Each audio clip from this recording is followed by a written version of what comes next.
Hey folks, thanks for tuning in. Please join us over at rivianstories.com for all the latest Rivian news. Maybe pick up yourself a t-shirt while you're there. Thanks. You guys want to start off talking about the RAN? We've had this on our list for like at least a week or two now. And to me, it's a big deal because in general, fast charging out on the road is what I get asked about a lot. And it's one thing that just needs to improve the most as far as a big adoption for EVs. So we thought we need to give a little bit of update as far as where we're at on the RAN map. There's been a lot of updates, so let's jump into it. What are you guys thinking about RAN and the state of charge right now? It's great to see new locations popping up around the United States of America, but the East Coast is getting very little love. Yeah, I'm stumped on this one. I mean, the 95 corridor is one of the most highly traveled interstates in the country, and there's not a single RAN charger on it yet. Mm-hmm. None planned in the state of Florida, minus that waypoint that you're hovering over there in Orlando. Well, look at Texas. Skylar, what do you think? Well, yeah, there's only 2 planned that we're aware of, or only 2 on this map of Rivian's, and it will absolutely make a huge difference in road trips once we have more RAN and other reliable charging options. Honestly, I am super excited about Tesla opening up some of their superchargers, and I hope they do that in a very widespread way, but I really don't know what to expect there. Just within the last right around week, I've gone on 2 different road trips where I've had to charge basically twice on both, and I had some minor issues with Electrify America at one charging stop, but the newer equipment that they deployed in Waco, Texas, and matter of fact, some other Texas sites has worked absolutely perfectly for me so far. So time will tell, awesome. I think, on their hardware upgrades, but yeah, I had a phenomenal experience. And the other thing that I'll point out is both of those trips have been with my family, and we don't mind at all the charging stops. I mean, 15 to 25 minutes is not a big deal. It's actually great for everybody to get out of the car, stretch their legs, and yeah, I mean, we're good with it. We just need more reliable chargers, period. Yeah, and looking at Tesla's map while you're messing with that, Kyle, they haven't added any more sites to their map that are, of their superchargers available to non-Tesla vehicles. So they're still sitting at 2 in California and 8 in New York. Dang, look at all those, though. And see, right where I'm going at the end of this week, they have it right where I need it. There, right where I'm hovering. Yeah. Go ahead, my brother's lake house in East Texas, there is 0 fast charging infrastructure other than Tesla superchargers. And there happens to be one like a mile maybe or 2 miles from his lake house. And yeah, other than that, I mean, there I literally have to charge using his dryer outlet with the mobile charging cable out the window, through the window. But it works. I'd prefer to not have to do that. But yeah, so if anybody from Tesla is out there listening, Hideaway, Texas, make that a Magic Dock location. Mm-hmm. Yeah, and what I was just about to say is at the end of this week, Traeger 15 varsity baseball, we have like a little Southern Illinois trip every year. We stay in Marion. We play 30 minutes east of here, so like right around here, back in Marion, over in Carbondale. And all these games, they start on time, generally, you know what I mean? And so the fastest or the closest supercharger up here in Mount Vernon, which is great, but it's like, going to be 45 minutes from over here. So I'm not going to like go and fast charge 45 minutes away just to then try and make it over to Carbondale by that evening. It's a mess. So unfortunately, we're going to be taking the Honda just because we're on time constraints, like multiple games in multiple towns per day. If I could have access to Tesla superchargers right now, it would be a big difference to me. Huge. Yeah. So, and I understand that when you're going it's easier to go cross country right now than it is to do life in an area that doesn't have fast chargers, if that makes sense. Like to be a local in an area without fast chargers can stink because of the round trip phenomenon that you often need to take. But I think that we are doing an okay job getting across the country. Getting across the nation is easier than what I just mentioned. Yeah, so matter of fact...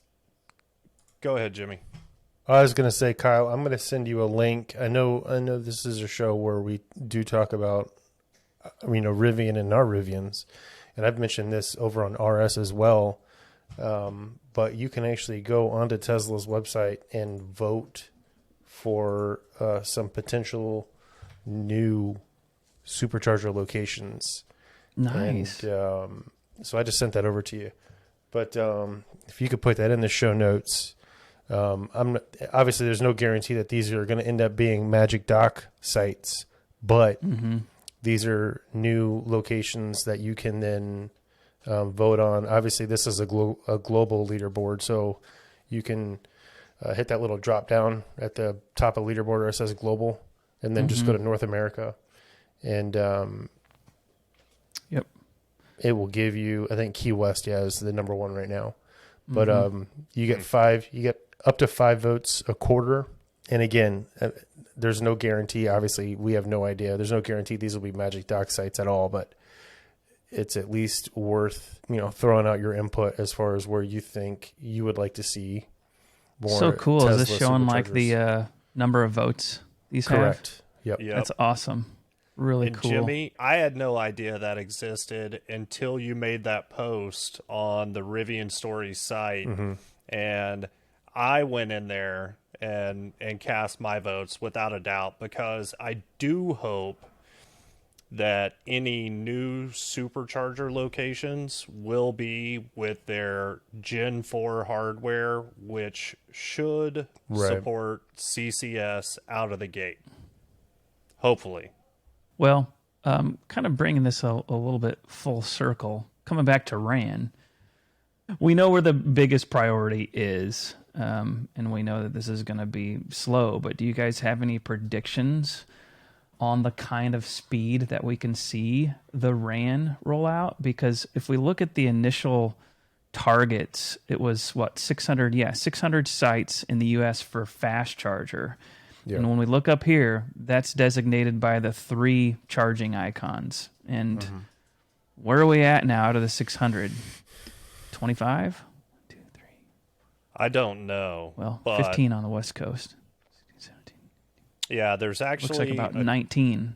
There's a Twitter account that I follow and I believe it's RAN Tracker, that is great for staying up to date on where new Rivian Adventure Network sites are coming online. And people even go by... and provide things like construction updates, like, hey, it looks like all the site work is done, but the charging equipment itself isn't in yet. So it's valuable if you're interested in kind of staying in tune with what's going on with the RAN network, because you get a lot more current and relevant information from there that we're not getting at the moment directly from Rivian. Mm-hmm. So I'll restate that question then. Do we have any kind of predictions on how many DC fast charging sites we're going to see per year? How quickly we're going to get to this being done? They've been pretty quiet on the comms about it, right? Like this page gets updated and that's about it. They have, yeah. I mean, so when did Salida come online? Was that July? It's the summer, yeah. So we're at 19 sites since July. I don't know, probably 25 a year, maybe. I think we might see 6 more sites before we get to July again. Mm-hmm. And I know one of them is on the map, or it's not on the map, but it's already open, and that's the Blowing Rock, North Carolina location. So, I mean, that's 20. Why it's not live yet, I'm not 100%, but I know people are using it. Yeah, I still go with 25, though. I think no more than that.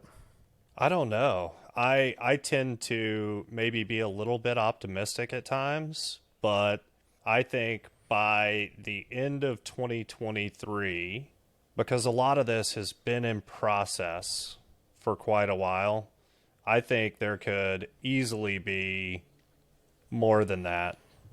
But the honest truth is that we don't really know. Right. Right. I mean, trust me, I definitely want more than that. And I would love to see Florida come online, or at least a permit that's not expired for a Florida location. But yeah, I mean, I think at the rate that they're going, I mean, if we're going to go through the end of this year instead of just the year that they've started, or, since they've opened the first one, 50 might be pretty good. I don't know, 40, 42. I'm going to go with 42. Final answer. I want to try and find the original map. Do we know if that still exists, or would I have to? You have to get it on the dark web. Yeah. Springfield was on the list. I know that at one point. And then this goes all the way back to, I don't know where we want to land this, but at one point we were going to get like a year free charging on the RAN network. And that's more or less just somewhat on the pause, like stay tuned, right, for more information about that. Rivian membership in general, we could come back and probably make another segment sometime, as far as, I don't think we really know much more, right? But we'd have to be all predictions. We need to get someone from Rivian on to talk about membership and RAN charging and data connectivity and all of those things. I think that'd be a great update and topic for people. Are you listening, Tony? Tony, are you listening? I mean, and unless I misunderstood from the email, free charging is done at the end of this month. I'm going to have to make a road trip to get my free charging in. Yeah. A long one. Well, and if that's really the case, then I would think that we would know how to pay for charging by now, which obviously I might pass a RAN site in Colorado, or who knows, maybe somewhere else. But I mean, I wouldn't want a membership for charging personally, because there's not enough chargers around me. So I think there has to be a pay-per-use option in addition to a potential membership, charging membership. Right. But let's get someone from Rivian on to talk about RAN as well, progress, goals, so on and so forth. Mm-hmm. Agreed. Look what I just found. So I clicked on growing the Rivian Adventure Network, and there we go. Original map. Yep.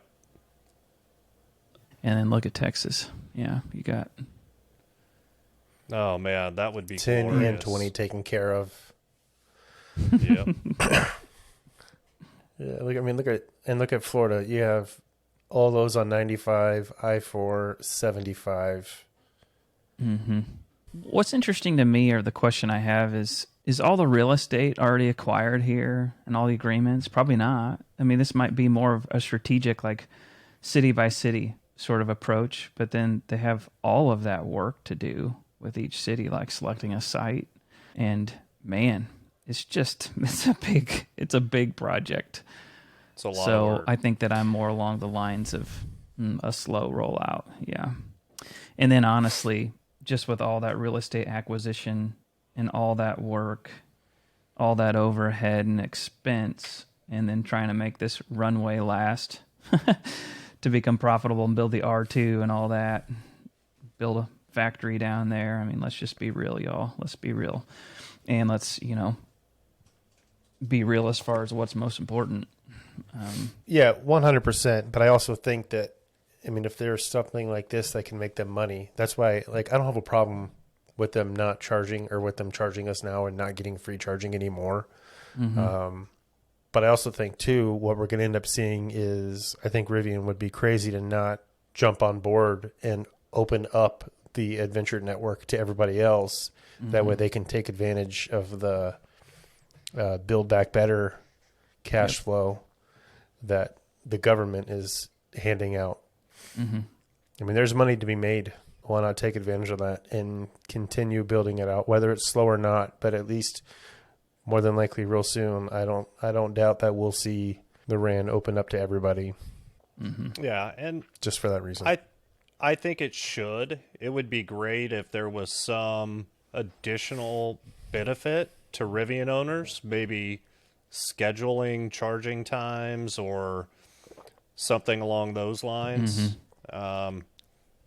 But like you said, Jimmy, I mean, the NEVI program covers up to 80% of not only the upfront cost, but also the maintenance and operations cost over the first 5 years, which is huge. Yeah. All right, that's all for this one. We have more coming, so please subscribe. In the meantime, we hang out at rivianstories.com. Click on shop, find yourself a t-shirt. Thanks so much for your support.